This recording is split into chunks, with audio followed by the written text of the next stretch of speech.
بسم اللہ الرحمن الرحیم۔ عزیزان من، آج اکتوبر 1982 کی 15 تاریخ ہے اور درس قرآن کریم کا آغاز سورہ النجم سے ہو رہا ہے، 53ویں سورت 53۔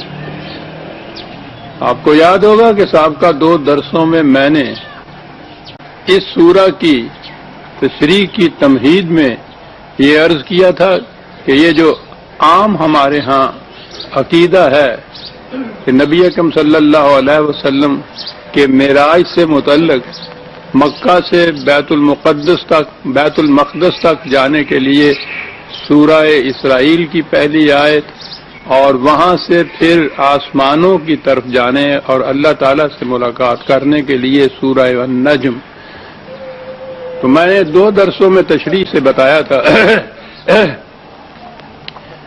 کہ حقائق کی روح سے پہلی چیز صحیح نہیں، اور عقائد کی روح سے جو اللہ تعالیٰ کا تصور قرآن کریم نے دیا ہے اس کی روح سے یہ سمجھنا صحیح نہیں کہ خدا کو ملنے کے لیے کسی خاص مقام میں جانا پڑتا ہے۔ وہ تو ہر انسان کے ساتھ ہے، ہر جگہ، هو معکم اینما کنتم۔ بہرحال تو سورہ النجم جو ہے یہ در حقیقت مقام محمدی یا مقام نبوت کی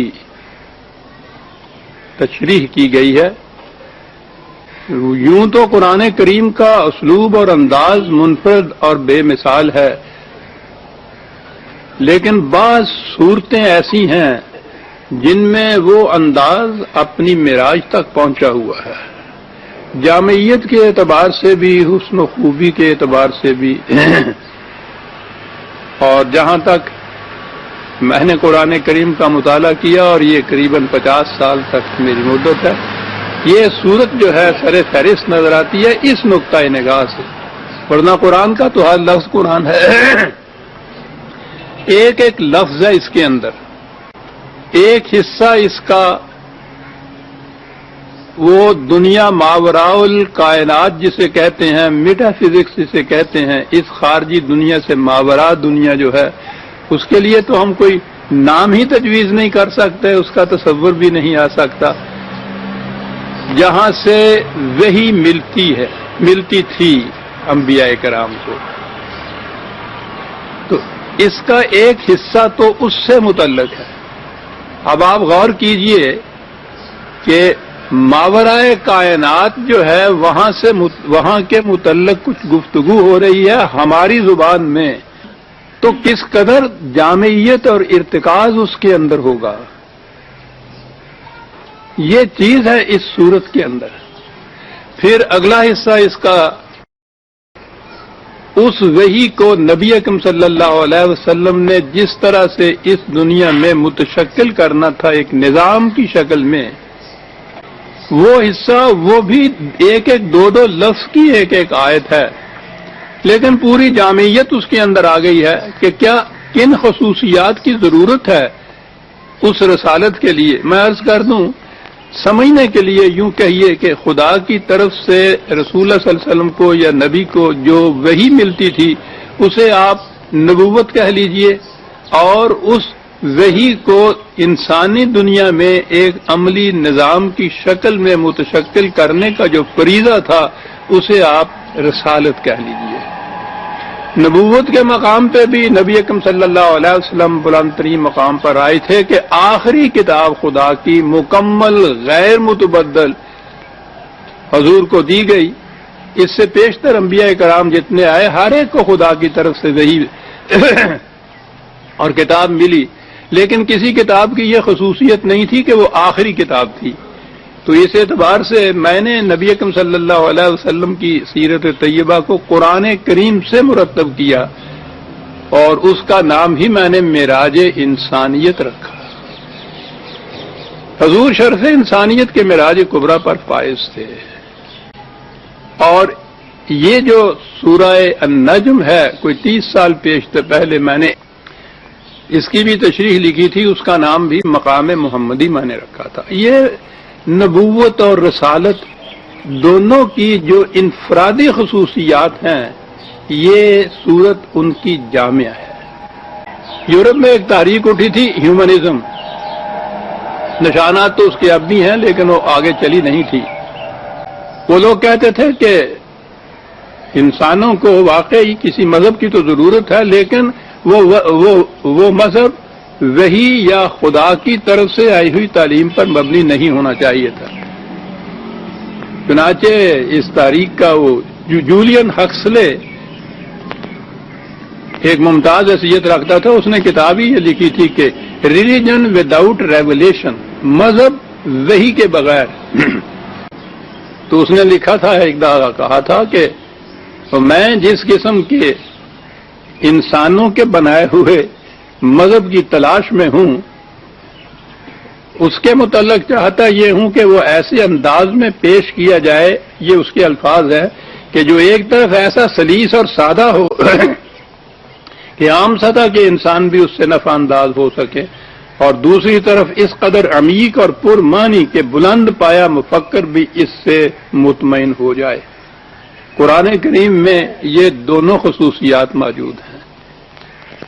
1400 سال پہلے عرب کی سرزمین میں جہاں نوشت و خوان تک بھی محدود تعداد میں لوگ تھے، ان عربوں کو جو اس اعتبار سے دنیا کی پستری قوم تھے، وہ اولی مخاطب قوم تھی۔ قرآن جیسے حقائق ان کے سامنے پیش کرنا کہ وہ بھی سمجھ جائیں، اور قرآن تو قیامت تک کے لیے رہنمائی کا ضابطہ ہے کہ علم انسانی جتنی ترقی جی چاہے کرتا چلا جائے، قرآن ان کی امامت کرے۔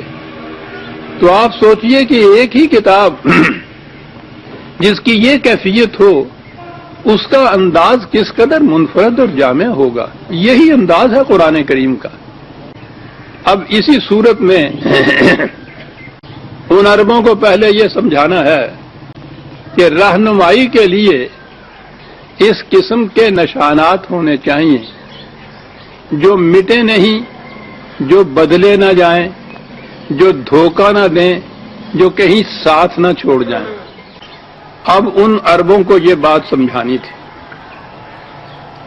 اس سے پہلے بھی ایک درس میں غالباً یہ چیزیں آئی تھیں ضمناً، اور یہاں تو پھر وہ یقیناً آئیں گی کیونکہ سورہ نجم کا آغاز اسی سے ہوتا ہے۔ میں نے کہا تھا کہ وہ عرب، ان کی زندگی تھی صحرا نوردی، ہر صبح سفر، ہر شام سفر، دن کے وقت بہت کم کیونکہ وہاں گرمی کی بڑی شدت ہوتی تھی۔ عام طور پر راتوں کو سفر کرتے تھے صحراؤں میں، جہاں کوئی نشانات راہ ہوتے ہی نہیں تھے، کوئی سڑک نہیں، سڑک پہ کوئی روشنی نہیں، راستے میں کوئی بستیاں نہیں، کوئی گاؤں نہیں، اور وہ سینکڑوں میل لقدق صحرا چلا جا رہا ہے، رات کا وقت ہے۔ نشانات کی یہ کیفیت صحراؤں کی کہ آج اگر کسی جگہ کوئی ٹیلا ہے چھوٹا سا، دوسری صبح ہوا تیز چلی ہے تو وہ اس کی جگہ گڑھا ہو جائے گا، ٹیلا کہیں اور چلا جائے گا۔ کہیں اگر چھوٹی چھوٹی جھاڑیاں نظر آتی ہیں تو وہ اتنی تیز باد سموم چلے کہ ہوا سے وہ ڈھپ جائے، نظر ہی نہ آئے کہ یہاں کوئی جھاڑی تھی۔ یعنی جو چھوٹے موٹے نشانات بھی وہاں ہوتے تھے وہ ہر آن بدلتے رہتے تھے۔ اس قسم کے راستوں میں انہوں نے سفر کرنا ہوتا تھا رات کی تاریکیوں میں۔ ان سے پوچھا گیا کہ تم کس طرح سے سفر کرتے ہو، کہاں سے رہنمائی تمہیں ملتی ہے؟ تو انہوں نے کہا ان ستاروں سے۔ کہا ان ستاروں نے کبھی تمہیں دھوکہ دیا ہے؟ انہوں نے کہا کہ کبھی نہیں دھوکہ دیا۔ کبھی ایسا ہوا ہے کہ کبھی ایک جگہ وہ ستارہ تھا، دوسری رات تم چلے ہو تو وہ وہاں موجود ہی نہیں تھا، کہیں گم ہی ہو گیا تھا وہ؟ ایسا بھی نہیں ہوا تھا۔ نہ دھوکہ دیا، نہ ساتھ چھوڑا، غیر متبدل مکمل ضابطہ حیات آسمان کے اوپر لکھا ہوا۔ کہا کہ یہ اس قسم کی ان خصوصیت ہونی چاہیے رہنمائی دینے والے کی۔ اب وہ تو تم اپنے سفر کے لیے آسمانی رہنمائی رہتے ہو، انسانی زندگی میں بھی رہنمائی کی ضرورت ہے۔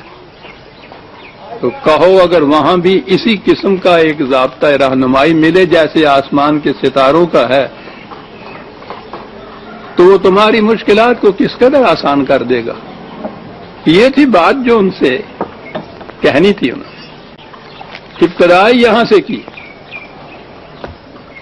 وَالنَّجْمِ اِذَا ہوا، دو لفظ ہیں. یہ ستارہ، اب یہ دیکھیے ایک لفظ ہوا کے اندر ستارے کا طلوع ہونا، اپنی پوری گزرگاہ میں سے سفر کرتے ہوئے چلے جانا اور اس کے بعد غروب ہو جانا. یہ پورے منازل جو ہیں طلوع اور سفر اور غروب کے، وہ ان کے ہاں اس ایک لفظ ہوا کے اندر آ جاتا تھا. کہا کہ یہ ستارہ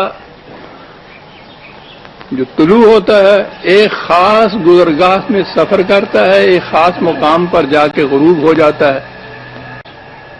یہ کس بات کی دلالت کرتا ہے کہ یہ نہ تو اپنے راستے کے تلاش کرنے میں سرگرداں پھر رہا ہے اور نہ ہی راستہ مل جانے کے بعد بھٹک جاتا ہے.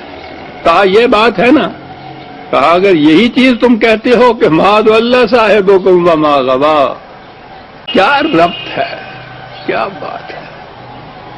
وہ سر پھٹکتے تھے وہ عرب جو تھے، جن کی زبان، جن کی شاعری دنیا کے اندر اس کا وہ مثل نہیں کسی کو قرار دیتے تھے، باقی دنیا کو گنگا کہتے تھے. وہ کہتے تھے ہماری سمجھ میں نہیں آتا کہ اس انداز بیان کو ہم شعر کہیں یا نثر کہیں یا کیا کہیں. کہا یہ پہلی بات جو منائی تم سے، وَالنَّجْمِ اِذَا ہوا، اور اس کے بعد یہ تمہارا صاحب، تمہارا ساتھی، تمہارا رفیق، یعنی کیا مقام دیا ہے. امامت کا نہیں دیا، لیڈرشپ کا نہیں مقام ان کو دیا، رفیق کا، ساتھی کا.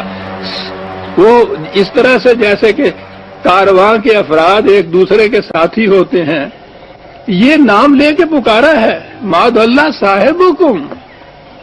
ہاں، جو اللہ کے معنی ہوتے ہیں راستے کی تلاش میں سرگرداں پھرنا، اور غوا ہوتا ہے راستہ پانے کے بعد بھٹک جانا.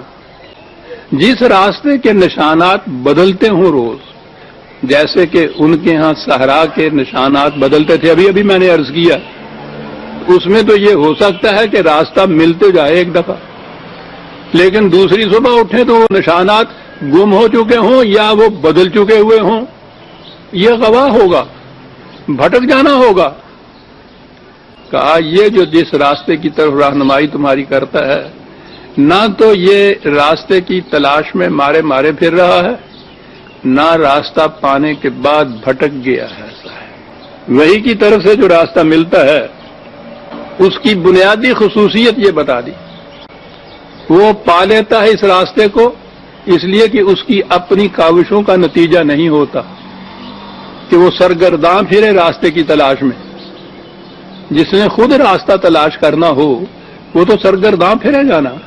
نبی کی کیفیت تو یہ ہوتی ہے کہ وہی پانے میں یا وہی میں اس کی اپنی کاوش، اپنے خیالات، اپنی خواہشات، اپنے آرزوؤں، اپنے فکر، اس کا دخل ہی نہیں ہوتا. کہا یہ جو ہم نے کہا ہے کہ نہ وہ راستے کی تلاش میں مارے پھر رہا ہے، نہ راستہ پانے کے بعد بھٹک گیا ہے، تو اس کی وجہ یہ ہے کہ وما ينطق عن الهوى، وہ اپنے خیالات سے بات نہیں کرتا. فکر انسانی یا عقل انسانی کی کیفیت یہ ہے کہ وہ جو اس کے سامنے مواد ہوتا ہے، میٹیریل ہوتا ہے، معلومات ہوتی ہیں، اس کی روح سے کسی فیصلے پہ پہنچتی ہے. اگلے ہی سانس میں، اگلے ہی دن اگر ان معلومات میں کوئی تبدیلی ہوتی ہے تو اس کے فیصلے میں بھی تبدیلی ہو جاتی ہے. زمان شکند آنچ می تراشد عقل. کیا بات ہے، اس تراشد کا بھی، اس کو بھی اللہ تعالیٰ نے عجیب ملکہ دیا تھا. یہ کوئی نقص نہیں ہے عقل کا، اس کی محدودیت ہے کہ اس نے گیون میٹیریل کے اوپر مبنی نتیجہ اخذ کرنا ہوتا ہے. اگر وہ تبدیل ہو جائے اس کا نتیجہ بھی بدل جائے گا. کہا کہ یہ اس طرح سے اپنی عقل و فکر کی روح سے یہ نہیں یہ رہنمائی کر رہا، جس نتیجے پہ چل رہا ہے اس نے اسے اپنی عقل و فکر کی روح سے متعین نہیں کیا. ما ينطق عن الهوى، اپنی فکر سے یہ بات نہیں کرتا. کہتا کیا ہے ان ہوا الا وحی یوحا، یہ وہی ہے جو اس کی طرف آ رہی ہے۔ ستاروں کی طرف وہی قرآن نے کہا، وہی کا لفظ، سما کی طرف وہی، عرض کی طرف وہی، کائنات کی اشیاء کی طرف وہی، شہد کی مکھی کی طرف وہی وہ رہنمائی جو کسی کی اپنی کاوش کا نتیجہ نہ ہو اس قسم کی مکمل غیر متبدل۔ تو جو کہا کہ ستاروں کی طرف بھی وہی ہم نے کی تھی، ہم آسمان کی طرف وہی کی تھی، اسی قسم کی ایک وہی ہے جو اس انسان کی طرف ہم نے کی ہے کہ وہ تم تک پہنچا دے۔ اب یہ جو چیز ستاروں کی بات ہے تم نے ان کی رہنمائی کے مطابق سفر کر کے دیکھ لیا ہے نا کہ یہ ٹھیک منزل پر پہنچاتے ہیں، دھوکہ نہیں دیتے، ساتھ نہیں چھوڑ جاتے۔ تجربے کے بعد اس پہ پہنچے ہونا، جس نے وہ تجربہ نہیں کیا ان کی رہنمائی کا، وہ اس سے کوئی استفادہ ہی نہیں کر سکتا، وہ یقین سے کہہ ہی نہیں سکتا کہ فی الواقعہ ان کا بتایا ہوا راستہ منزل تک حتمی طور پہ پہنچا دے گا، دھوکہ نہیں دے گا، وہ نہیں کہہ سکتا۔ یہ وہی کہیں گے جنہوں نے تجربہ کیا۔ کہا کہ سیدھی بات ہے کہ یہ بھی ایک کچھ راستے کے ستارے ہیں، کچھ نشانات راہ ہیں جو وہی دیتا ہے، اس پہ بھی تجربہ کر کے دیکھ لو۔ وہی طریق عمل جو ان ستاروں کے متعلق تم نے اختیار کیا تھا، وہی طریقہ کار ان نشانات کے متعلق بھی اختیار کر دو، اس کے بعد خود دیکھ لو کہ یہ کس نتیجے پہ تمہیں پہنچاتے ہیں۔ اعملوا علی مکانتکم انی عامل، اپنے دعوے کی صداقت کی شہادت کا طریق یہ کہ تم اگر یہ کہتے ہو کہ میرا بتایا ہوا پروگرام صحیح منزل پہ نہیں پہنچائے گا اور کہہ رہے ہو کہ تمہارا پہنچائے گا، تو کہا اس میں کوئی بحث مناظرے جھگڑے فساد کی بات ہی نہیں ہے۔ تم اپنے پروگرام کے مطابق عمل کرو، میں دخل نہیں دوں گا۔ مجھے میرے پروگرام کے مطابق عمل کرنے دو، تم دخل نہ دو۔ نتیجہ خود بتا دے گا کہ کس کا پروگرام انسانیت کے لیے نفع بخش ہے۔ بات صاف ہو گئی۔ تجربہ کرو، پریگمیٹک ٹیسٹ۔ مذہب کی دنیا میں عزیزان من یہ طریق بتانا، صداقت کی پرکھ اپنے دعوے کی ثبوت میں کہ اس پہ عمل کر کے دیکھ لو کہ تم کس نتیجے پہ پہنچتے ہو۔ مذہب کے ہاں تو یہ سوال ہی نہیں ہوتا، وہاں تو یہ چیز ہوتی ہے کہ بمایست زیادہ رنگی کن گرد پیرے مغانگو ہے، جیسا کہا گیا ویسا کرتے چلے جاؤ۔ ارے بابا، کرنے سے کچھ ہوتا ہے نہیں، قیامت میں جا کے پتہ چلے گا نا، ثواب تمہیں ہو رہا ہے، وہاں جا کے جنت ملے گی، یہاں نہیں کچھ بھی۔ یعنی مذہب یہ استنتاجی طریق جسے کہتے ہیں کہ نتیجے سے کسی دعوے کا ثبوت مہیا ہونا، مذہب یہ کر ہی نہیں سکتا، وہ کرتا ہی نہیں ہے، اس کے ہاں یہاں نتیجہ ہی نہیں نکلتا۔ یہ دین ہے جو وہ مناظروں سے مکالموں سے منواتا نہیں۔ ہاتھوں برہانہ تم کہا بات کرنی ہے تو دلیل لاؤ، اور ثبوت مانگتے ہو تجربہ کر کے دیکھو کہ جو کچھ میں کہتا ہوں وہ صحیح ہے یا نہیں، تجربہ کر کے دیکھو۔ یہ ہے عزیزان من دین کی خصوصیت، یہ ہے مذہب کے مقابلے میں اس کی حیثیت اور کیفیت۔ ان عربوں سے یہ کہا کہ جو صرف ستاروں کے سہارے سفر کرتے تھے، وہ جو جولین حسلے نے کہا تھا کہ عام انسان بھی بات سمجھ لے اور پھر بڑے سے بڑا مفکر بھی اس کو سمجھے، تو عام انسان تو جو اولی مخاطب قوم تھی عرب، انہوں نے بات سمجھی۔ آج اس ہماری علم و تحقیق میں جو دور بہت آگے ہے ان ادوار سے، اور زیادہ نہیں، علم الافلاق تو پوچھئے نہیں، کتنا وسیع علم ہے اور کتنا کچھ اس کے، کتنی بڑی تحقیق ہو رہی ہے۔ ابتدائی کتابیں اگر کسی نے دیکھنی ہوں، سر جیمز جینز کی دا مسٹیریس یونیورس یا دا سٹاری وے آف ہیونس، انہیں دیکھیے صاحب، سر پکڑ کے انسان بیٹھ جاتا ہے۔ ایک کہکشاں کے، ایک ستارے کے یا ایک جھرمٹ کے متعلق جو کچھ وہ لکھتا ہے، انسان وجد میں آ جاتا ہے۔ تو ایک طرف اس دور کا جو بدو عرب صحرا نورد تھا، اس نے بھی اس دلیل سے بات سمجھ لی اور آج سر جیمز ڈین بھی اسی دلیل سے یہ بات سمجھتا ہے اور اسی نتیجے پہ پہنچا ہے کہ غیر متبدل قانون ہے جس کی زنجیروں میں ذرے سے آفتاب تک جھگڑا ہوا ہے. اور یعنی یہ تو وہی لوگ بتا سکتے ہیں نا، ہمیں کیا معلوم ہے. کہنے گئے ربط باہمی کی یہ کیفیت ہے کہ میں انگلی ہلاتا ہوں تو کہکشاں کے تارے پہ اس کا اثر جا کے پڑ جاتا ہے. کائنات اس قدر مربوط ہے، غیر متبدل قوانین کے تابع چل رہی ہے. یہی بات تو انہیں کہی گئی تھی، ان کی زبان میں کہی گئی. آج جیمز ڈین کی زبان میں یہی بات سامنے آتی ہے. مورس بقائی اسی پہ تو وجد میں آ گیا تھا کہ 1400 سال پہلے کے زمانے کی یہ آیتیں جو ہیں، جو ہمارے ہاں سائنس کے انکشافات ہوتے جاتے ہیں، ہر انکشاف ان آیات کے دعوے کی صداقت کا ثبوت بنتا چلا جاتا ہے. وہ شخص اس کی کتاب تو پوچھو نہیں، وجد میں آ جاتا ہے. یعنی ہر مثال کے بعد وہ ریپیٹ کرتا ہے اس چیز کو کہ او دنیا کے سائنسدانوں اور دانشوروں، خدا کے لیے مجھے بتاؤ کہ 1400 سال پیشتر کوئی انسان اپنی فکر سے یہ بات کہہ سکتا تھا؟ تو وہ جو جولین ہکسلے نے ایک معیار بتایا تھا کہ ایک سطح بھی انسان بھی اس سے رہنمائی حاصل کرے اور بڑے سے بڑا مفکر بھی اس کے انکشافات کی روشنی میں وجد میں آ جائے، وہ کس طرح سے پوری ہو رہی ہے قرآن کے متعلق. یوں ہی ہمارے دعویٰ یہ اعتقادی نہیں ہے. ہم اعتقادی بھی کیا کریں گے، ہم نے تو اس طرح سے قرآن کو سمجھا پرکھا بھی نہیں ہے. یہ لوگ ان نتائج کے اوپر پہنچ رہے ہیں. معاذ اللہ صاحبکم وما ان ہوا الا وحی یوحی. ستاروں کے متعلق کہ یہ کس طرح رہنمائی تمہاری کرتے ہیں، بہت سی آیات ہیں قرآن کی. میں نے غالباً اس پچھلے درس میں وہ آیات بھی پیش کی تھی، ان کے حوالے بھی پیش کیے تھے. میں سمجھتا ہوں کہ آج ان کے دہرانے کی ضرورت نہیں ہے، ہمیں آگے بڑھ جانا چاہیے. احتیاطاً 2-3 آیتوں کے صرف حوالے لکھ لیجئے. 6/98 6/98 56/75 56/75 81/15 81/15. ان جیسی اور متعدد آیات میں بتایا یہ گیا ہے کہ ستارے کس طرح سے یقینی رہنمائی دیتے ہیں جو غیر متبدل ہوتی ہے، ابدی ہوتی ہے. اور ابدی تو آپ دیکھیے انسانوں سے پہلے یہ آسمان یہ ستارے موجود تھے، اس وقت سے لے کے اور پھر معلوم نہیں جب تک انسان موجود ہے اس وقت تک تو یہ موجود ہی ہے نا.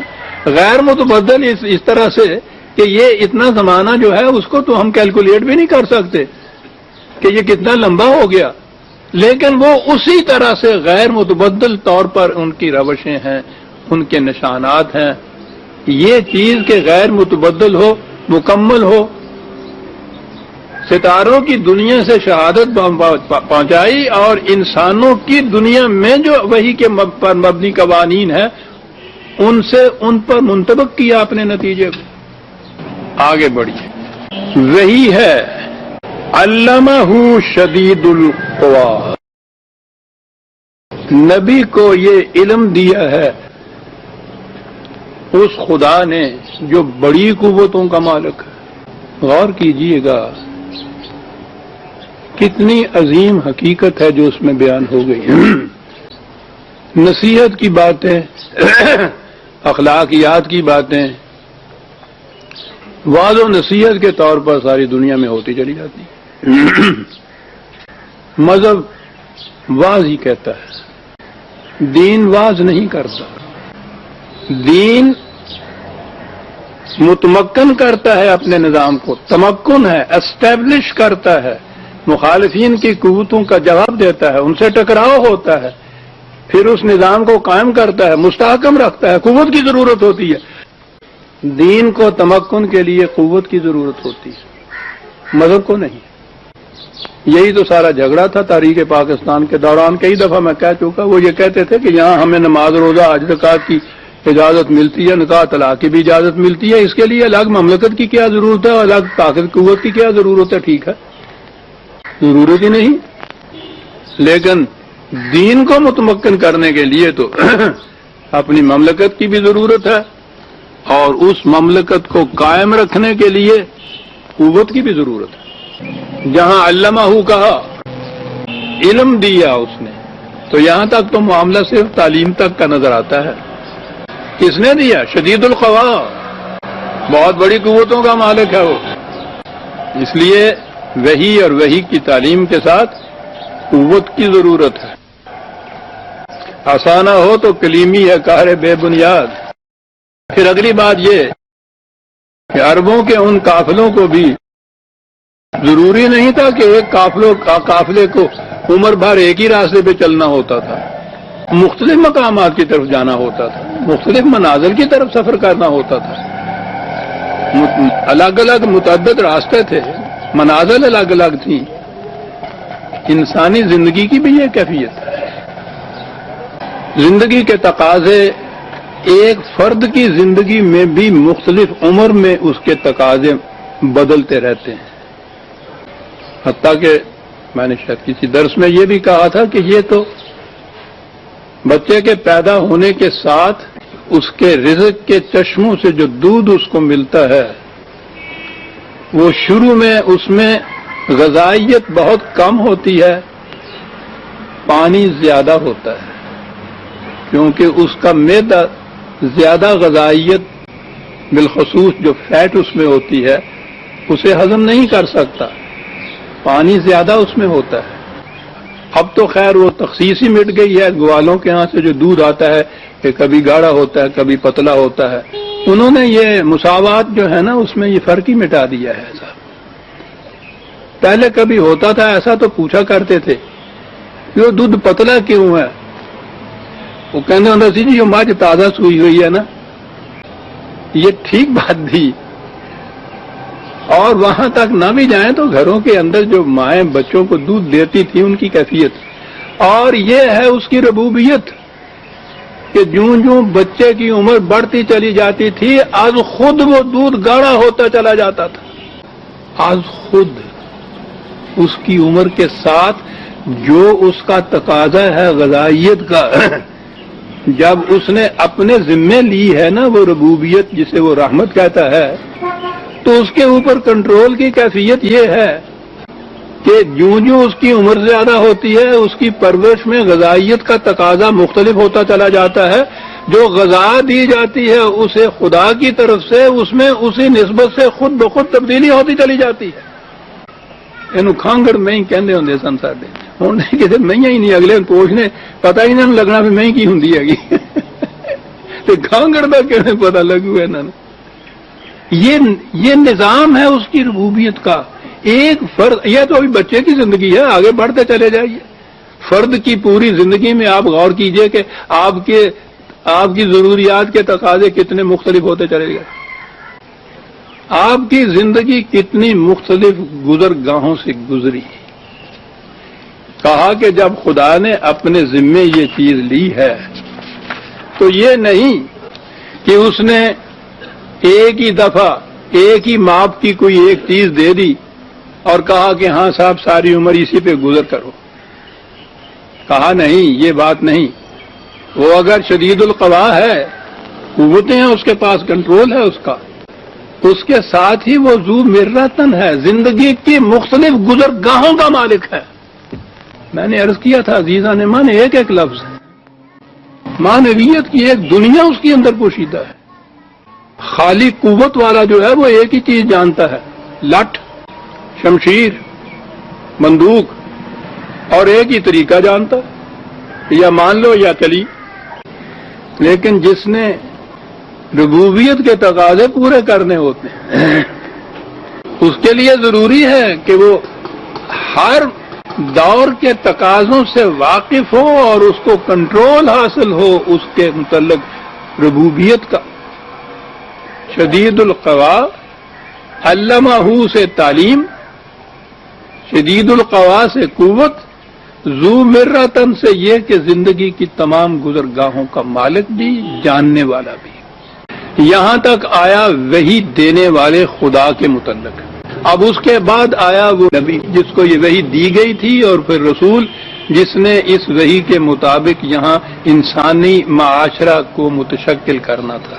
اس کے بعد نبوت کے متعلق ہے، یوں کہ یہ نبی اکرم صلی اللہ علیہ وسلم کے متعلق ہے، حضور کے متعلق ہے، یعنی یہ چار پہلے لفظ خود خدا کے متعلق ہے جس نے وحی دی ہے۔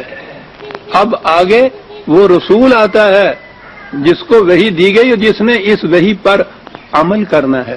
پہلی صفت اس کی کیا ہے؟ یہاں کیا صفت خدا نے بتائی تھی؟ علم، قوت، زندگی کے مختلف تقاضوں سے واقف، ان ضروریات کا پورا کرنے والا، قوت بھی ہے، علم بھی ہے، اور اس کے بعد یہ نظم و نسق بھی ہے اس کے ذمے، سنوارنا بھی ہے اس نے صحن چمن کائنات کو۔ تو اس ہستی کے اندر کس قسم کی خود صفات ہونی چاہیے؟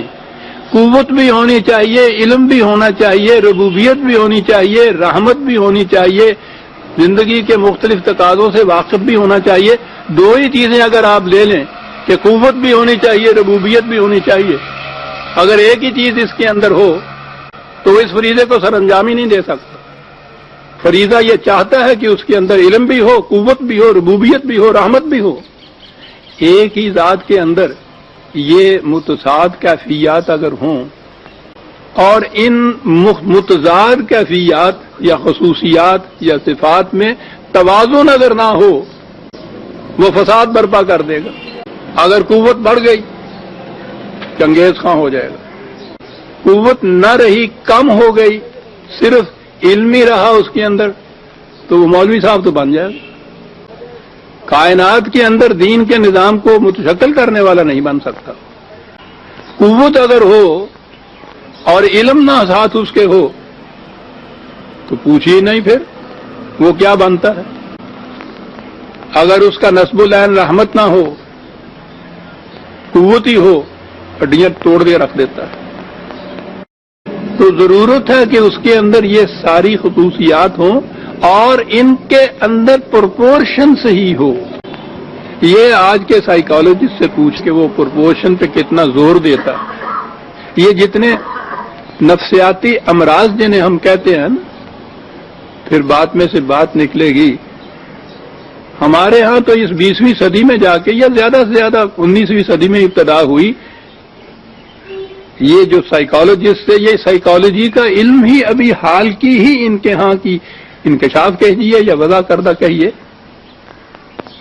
کہ نفس انسانی کے اندر کوئی چیز ہے، اور پھر انہوں نے یہ کہا کہ اس کے اندر امراض ہوتے ہیں، نفسیاتی امراض، ان کا علاج نفسیاتی سائیکولوجیکل یا سائیکیٹرسٹ جو ہیں وہ کرتے ہیں اس دور میں، اور ان کو بڑا فخر ہے اور ہونا چاہیے انسان کو، بڑی چیز ہے عزیزان مان۔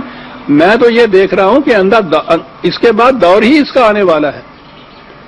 1400 سال پہلے جس زمانے میں ابھی کسی کے ذہن میں بھی یہ نہیں بات آئی تھی کہ اندر کوئی چیز اس قسم کی ہے جس کا روگا فی قلوبہم مرض، قرآن نے کہا ان کے دلوں کے اندر روگ ہے، اور اس کے لیے قرآن ہے شفاء لما فی الصدور، دل کے روگوں کا علاج کرنے والا۔ اللہ اکبر۔ اس دور میں کوئی یہ اصطلاح بھی نہیں سمجھ سکتا تھا کہ یہ بات کیا کہہ گیا ہے، یہ دل کے روگ کیا۔ وہ دل اور لفظ ہمارے یہاں قلوب یا دل ہی تھا، ہارٹ ہی ہو سکتا تھا، حالانکہ اب تو آپ جانتے ہیں ہارٹ کچھ اور چیز ہوتی ہے۔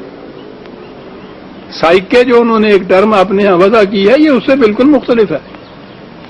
دل کے روگ وہ ہوتا کیا ہے؟ یا تو وہ تو خیر لمبی بات ہے کہ تحت شعور کے اندر کوئی چبھن ہوتی ہے، خون گشتہ آرزوئیں، پامال تمنائیں، ناکردہ گناہ کی سزائیں، بات اور تک چلی جائے گی۔ وہ کہتے یہ ہیں کہ جو اندر صلاحیتیں ہیں ان کا توازن بگڑ گیا ہے، یہ بنیاد ہوتی ہے روگ کی۔ پرپورشن صحیح نہیں رہا، ڈس پرپورشن ہو گئی، ان کا توازن برقرار کرنا، یہ ہے علاج اس کا۔ کبھی درس آئے گا سائیکالوجی پہ تو میں عرض کروں گا قرآن سے پھر کیا کیا علاج کے طریقے بتائے ہوئے. اس نے کہا کہ یہ کرتے یہی ہیں بگڑے ہوئے توازن کو صحیح کرنے کی کوشش کرتے ہیں، توازن صحیح ہو جاتا ہے، مرض دور ہو جاتا ہے. تو ان کے نزدیک تو صحیح تندرست یعنی دل کی طرف سے تندرست وہ ہے جس کے اندر ان متضاد قوتوں کا توازن صحیح ہو، پرپورشن صحیح ہو. اور آپ کو معلوم ہے کہ ان کے ہاں تو اب حسن یا بیوٹی کی ڈیفینیشن یہ ہے کہ اس صحیح ترین پرپورشن کا نام حسن ہوتا ہے. نہایت حسین و جمیل چہرہ بھی اگر ہو انسان، آنکھ کی سیاہی ایک طرف سے ذرا سی ایک خچکاش کے برابر ایک طرف ہو گئی ہو، آپ دیکھیے سارا حسن بگڑ جاتا ہے.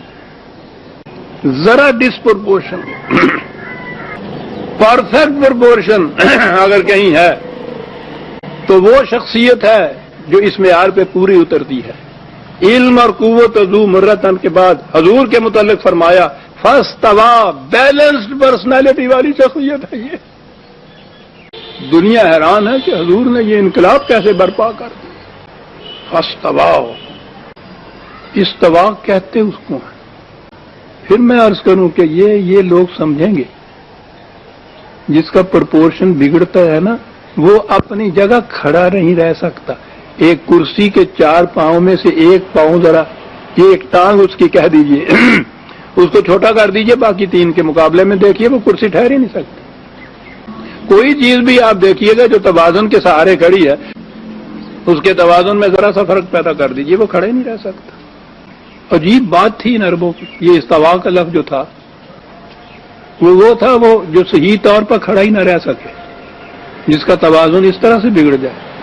اور استوا والا وہ تھا کہ جس میں یہ توازن، یہ پرپورشن جو ہے مختلف صلاحیتوں کا، قوتوں کا، صفات کا، وہ پرپورشن اس کی پرفیکشن تک پہنچی ہوئی ہو، اس کے لیے یہ لفظ آتا تھا استوا.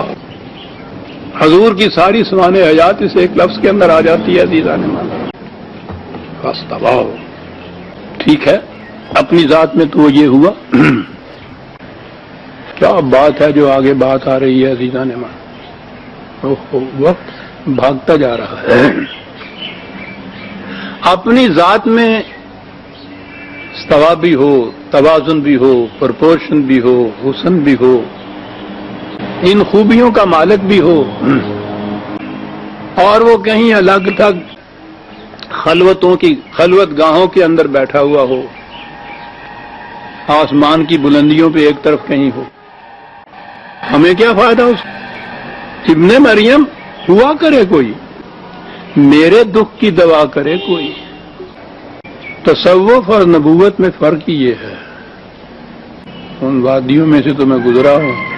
وہ اپنے اندر جو کچھ بھی کہیے، جتنی خوبیاں، جتنے جوہر، جتنے کمالات پیدا کرتے جاتے ہیں اتنے ہی سمٹتے چلے جاتے ہیں باقی دنیا سے. ترک ترک ترک ترک تارک الدنیا تو آپ نے سنا ہی ہوگا، ان کا اصطلاح ہی ہوتی ہے دنیا سے الگ ہوتے چلے جانا. یہ کمال ہے. جتنا زیادہ ترک اس میں ہو جائے گا اتنا ہی وہ کمال پہ پہنچتا چلا جائے گا. چلیے دعویٰ ان کا صحیح کہ ہمارے اندر بھی وہ پرپورشن ہے، توازن ہے، حسن ہے. تو میں نے کہا ٹھیک ہے، ابن مریم ہوا کرے کچھ بڑی ہی چیز، اس کا فائدہ کیا ہے؟ نبی تو ان بلندیوں پر ہوتا ہے، یعنی ان کے ہاں تو جو کچھ بھی یہ کہتے ہیں مجھے تو اب معلوم ہے وہ ہوتا کیا ہے. ان کو پھر بھی یہ کشف و الہام کہتے ہیں، دوسرا درجہ ہے. نبی تو اس مقام پہ ہے جو محبت ہے وحی خداوندی کا، علم خداوندی کا، براہ راست خدا سے یہاں آتا ہے. از تاک بادا گیرم و در ساغر افکنم، خدا سے علم براہ راست نبی کے سینے میں اس مقام کے اوپر یقینی علم اس مقام پہ ہوتا ہے. اگر اس کی بھی یہ کیفیت ہو کہ یہ علم حاصل کرنے کے بعد وہ اسی طرح سے خلوتوں کے گوشوں میں چلا جائے تو انسانیت کو اس سے فائدہ کیا پہنچا؟ اس کی ذات جو کچھ جی چاہے بنتی ہے بنے، انسانیت کو کیا فائدہ پہنچا؟ وہ ان بلندیوں پہ سے اتر کے انسانوں کی دنیا کی طرف آئے گا نا. عزیزان من، سنیے 2 لفظ اور پھر کم از کم اگلے 10 تک تو اس کے نشے میں رہیے. یہ بتانا ہے کہ وہ اتنی بلندیوں کے بعد اس دنیا کی سطح کے اوپر آ جاتا ہے. آتی ہے ذہن میں آپ کے ہاں کوئی محسوس تشبیہ یا کوئی مثال اس کے لیے سمجھانے کے لیے؟ وہ تو خدا ہی کو آتی تھی. آپ کو معلوم ہے کہ یہ جہاں یہ آسمان اور زمین ملتے ہوئے نظر آتے ہیں اس کو افق کہتے ہیں. آسمان کی بلندیاں زمین کے ساتھ ملتی ہوئی نظر آتی ہیں نا. ان بلندیوں سے جیسے کوئی اتر کے زمین کی سطح کے اوپر آ گیا ہوا ہو. مقام نبوت کی وہ بلندیاں اور آگے بتانا یہ ہے کہ وہ پھر تمہاری دنیا کی سطح پہ آتا ہے. سنیے عزیزان من، وَهُوَ بِالْأُفَقِ الْأَعْلَىٰ، آسمان کی بلندیوں سے افق کی وسطوں میں آ گیا وہ اتر کر حرا سے سوئے قوم آیا اور ایک نسخہ کیمیا ساتھ لایا.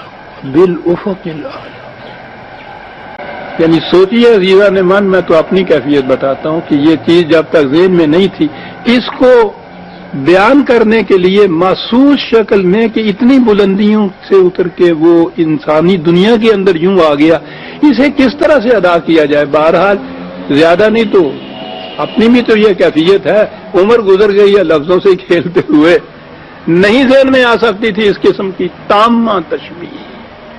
افق ہوا بالافق الاعلی. جی چاہتا ہے کہ یہاں تھوڑا سا ایکسپلینیشن میں دے دوں. اقبال نے اس چیز کو اپنے ہاں بیان کیا ہے اور وہ اپنے خطبات میں وہ جو اس کے 6 لیکچرز ہیں، خدا اتنی صلاحیت دے، بڑے مشکل ہیں فلسفے کے، لیکن اگر فرصت اور صلاحیت دے انہیں ضرور پڑھ لینا چاہیے.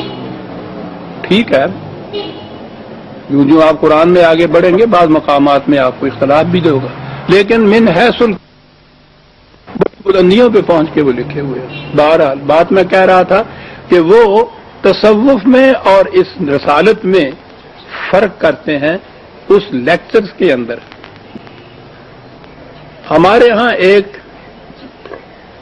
حضرت عبد القدوس گنگوہی بہت بڑے صوفی گزرے ہیں گنگو شریف کے.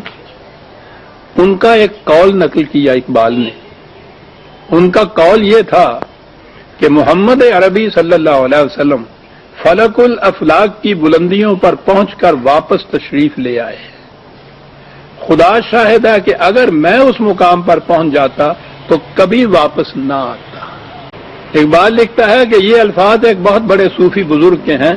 تصوف کے تمام لٹریچر میں ان جیسے اور الفاظ کا ملنا غالباً مشکل ہے جو ایک فکرے کے اندر شعور نبوت اور تصوف کے اس قدر لطیف نفسیاتی فرق کو اس طرح واضح کر دیں. ایک صوفی اپنے انفرادی تجربہ کی تجرد گاہ سے واپس نہیں آنا چاہتا، اور جب واپس آتا بھی ہے اس لیے کہ اسے واپس آنا پڑتا ہے، تو اس کی یہ مراجعت نو انسانی کے لیے کچھ معنی نہیں رکھتی. اس کے برعکس ایک نبی کی مراجعت تخلیقی مقصد کے لیے ہوتی ہے. اس لفظ کو ذہن میں رکھیے گا، آگے بات آتی. تخلیقی مقصد کے لیے ہوتی ہے. وہ آتا ہے کہ زمانے کے طوفان پر تسلط پا کر تاریخ کی قوتوں کو اپنے قابو میں لے آئے، وہ ذی قوتیں، اور اس طرح مقاصد کی ایک نئی دنیا تعمیر کر دے. ایک صوفی کے لیے اس کے انفرادی تجربہ کی تجرد گاہ آخری مقام ہوتی ہے، لیکن ایک رسول کے دل میں اس سے زلزلہ انگیز نفسی قوتیں بیدار ہو جاتی ہیں جن کا مقصد یہ ہوتا ہے کہ وہ تمام دنیا انسانیت میں ایک انقلاب پیدا کر دے. یہ آرزو کہ جو کچھ اس نے دیکھا ہے وہ ایک جیتی جاگتی دنیا کے پیکر میں متشکل ہو جائے، نبی کے دل میں پیش ہوتی ہے. اسی لیے ایک صاحب وحی کے تجربہ کی قدر و قیمت جانچنے کا ایک طریقہ یہ بھی ہے کہ دیکھا جائے کہ اس نے انسانیت کو جس قالب میں ڈھالا ہے وہ کیسا ہے، اور اس کے پیغام کی روح سے جس قسم کی دنیا ثقافت ابھر کر سامنے آ گئی ہے وہ کس انداز کی ہے. یہ ہے افق اعلیٰ پہ آنے کی بات۔ علم کے بلند ترین سرچشمہ سے وحی پانے کے بعد وہ دنیا انسانیت کی عام الفاظ میں پس سطح کے اوپر آ جاتا ہے کہ اس نے اس زمین کو آسمان بنانا ہوتا ہے۔ ہوا بالافق الاعلی۔ پھر اس کے بعد آ جاتا ہے اس دنیا میں، اس میں بھی عزیزان امان اگر میں اور تشریح میں جاؤں تو کئی مقامات آئیں گے، آسمان سے زمین کی طرف۔ خود خدا نے یہ چیز کہی ہے، یہی بات جو ہے یدبر الامر من السماء الى الارض، خدا کی تدبیر کی کیفیت یہ ہوتی ہے، نظام خدا بندی جو رسول کی ہاتھوں متشکل ہوتا ہے کہ وہ سماء کی بلندیوں سے اترتا ہے اور زمین کی پستیوں سے پھر اس کا آغاز ہوتا ہے اور پھر وہ اوپر کی طرف چڑھتا ہے۔ الیہ یصعد الکلم الطیب، پھر یہ اس کی طرف پر چڑھتا ہے۔ یہ جو ہے نیچے اترنا، اگلا لفظ ہے ہوا بالافق الاعلی، وہ افق کے اوپر سے ہے۔ ثم دنا، پھر وہ اور قریب ہوتا ہے، اور قریب ہوتا چلا جاتا ہے۔ یہ نہیں کہ جتنے جتنے تصوف کے کمالات بڑھتے ہیں وہ پیچھے ہٹتا چلا جاتا ہے، یہ آتا ہے تو اور قریب ہوتا چلا جاتا ہے۔ ثم دنا، قریب ہی نہیں ہوتا، انسانی دنیا اور ان کے معاملات اور ان کے تقاضوں کی گہرائیوں میں اترتا چلا جاتا ہے۔ کسی کے قریب ہونا اور کسی کے دل میں اتر جانا، آپ سمجھتے ہیں ان میں فرق کتنا ہے؟ جوڑ نے ایک جگہ لکھا ہے کہ اگر کسی انسان میں علم کی وسعت ہو تو وہ مفکر یعنی فلاسفر ہوتا ہے، اور اگر اس میں جذبات کی گہرائی ہو تو وہ تخلیقی نابغہ یعنی کریٹو جینیس ہوتا ہے۔ اس لیے وہ کہتا ہے کہ دونوں چیزیں ضروری ہیں، علم کی وسعت اور حقائق کی گہرائیوں میں اترنے کی صلاحیت، گہرائیوں میں اترنے کی صلاحیت، دونوں چیزیں وہ کہتا ہے ضروری چاہیے۔ یہ میں نے کہا تھا نا وہ تخلیقی لفظ آیا ہے تو ذہن میں رکھیے گا کہ وہ رسول آتا ہے کہ ایک تخلیق کرتا ہے ایک نئی دنیا کی۔ تخلیق ہوتی ہے جب حقائق کی گہرائیوں میں کوئی اترتا ہے، قریب ہوتا ہے وہ صرف محسوسات کے طور پر علمی معیار، علمی نقطۂ نگاہ سے قریب تر ہوتا ہے، حقائق کی گہرائیوں میں وہ پھر ڈوبتا ہے، وہاں اس کو معلوم ہوتا ہے کہ انسانی دنیا کے انسان کے تقاضے کیا ہیں۔ یہاں آ کے وہ کریٹو جینیس جوڑ کے الفاظ میں بنتا ہے، کریٹ کرتا ہے ایک نئی دنیا۔ سنیے عزیزان من، افق الاعلی کے بعد ثم دنا، اور قریب ہوا، اور یوں قرب اس کا محسوس طور پہ نہیں، فتدلا، گہرائیوں میں اتر گیا۔ ایک ایک لفظ، ایک ایک کتاب لکھی جا سکتی ہے اس کے اوپر، وہ اتر گیا ان گہرائیوں میں۔ اور یہ سب کچھ کرنے کے بعد علم پایا، انسانوں کی سطح پہ آیا، انسانوں کے قریب تر ہوا، ان کے دلوں میں اتر گیا، تو کیا بس اپنی ذات تک اتنا ہی کچھ کیا؟ کہا نہیں، مقصد تو آگے آتا ہے۔ اور وقت ہو گیا عزیزان من، یہ میں پھر اگلے درس میں عرض کروں گا جو آگے کہا ہے کہ فَكَانَ قَابَ قَوْسَيْنِ أَوْ، اگلی دفعہ عرض کروں گا کہ یہ کعبہ قوسین کیا ہے۔ ہمارے ہاں تو یہی اب تک، وہ تو میں نے عرض کیا ہے نا کہ وہ تو تصور ہی اور ہے کہ اس طرح سے حضور بجس جنسی گئے، سامنے خدا تھا، وہاں اس کے سامنے بیٹھے، آپس میں باتیں ہوئی، اور کعبہ قوسین کے معنی ہوئے کہ خدا کا اور آپ کا فاصلہ جو تھا وہ دو کمانوں کے برابر فاصلہ بھی ماپ لیا۔ یہ فاصلہ تو محسوس شیوں کے متعلق ہوتا ہے عزیزان من، ہنسیے نہیں روئیے، جو شے محسوس نہیں ہے انویزیبل ہے، حتیٰ کہ اس قسم کی محسوس جیسے ہوا ہے اس میں بھی فاصلہ نہیں ماپا جا سکتا، فاصلے تو محسوس اشیاء میں ماپے جاتے ہیں۔ ہمارے ہاں یہ چیز ہے کہ خدا میں اور رسول اللہ میں اتنے قریب ہو گئے کہ وہ 2 کمانوں کے برابر فاصلہ رہ گیا. فکان کعبہ قوسین، یہ آگے چیز. وہ ایک تصور پہلے ذہن میں لے آئیے کہ حضور اس طرح تشریف لے گئے محسوس طور پر خدا کے یہاں، پھر اس کے بعد باقی ساری چیزیں محسوسات کی دنیا کے اندر یا محسوسات کی زبان میں ہی کہی جائیں گی نا. اس کے معنی کعبہ قوسین کے یہ. اور پھر یہ لفظ تو آپ نے سنا ہوگا نعتوں کے اندر اور وعظوں کے اندر اور میلاد کے اندر، کعبہ قوسین او ادنا، کعبہ قوسین، 2 کمانوں کے درمیان فاصلہ. اگلے درس میں بشرط زندگی عرض کروں گا کہ یہ کعبہ قوسین کیا ہے. یہ سارا کچھ ہونے کے بعد یہ ہے اس کا محصل پروگرام حضور کا، نبی کا، رسول کا، جو کعبہ قوسین کے اندر آ گیا. ربنا تقبل منا انک انت السمیع العلیم. شکریہ.